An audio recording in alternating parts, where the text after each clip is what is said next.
একটি ঘনকাকৃতির বস্তুর পৃষ্ঠতলের ক্ষেত্রফল 2400 বর্গ সেন্টিমিটার। এর কর্ণের দৈর্ঘ্য নির্ণয় করো। আমাদের মনে রাখতে হবে ঘনকের দৈর্ঘ্য, প্রস্থ, উচ্চতা সমান।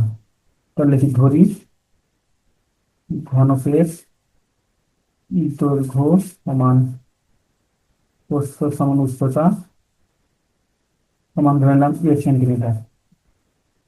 ঘনকের পৃষ্ঠতলের ক্ষেত্রফল বা সম্পূর্ণ পৃষ্ঠের ক্ষেত্রফল,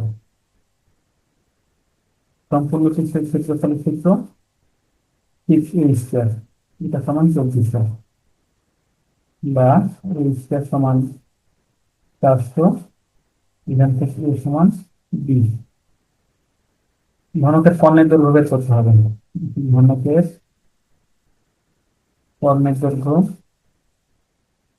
কর্ণের দৈর্ঘ্য সূত্র √3a, তাহলে √3 × 20, তাহলে 20 √3 সেন্টিমিটার।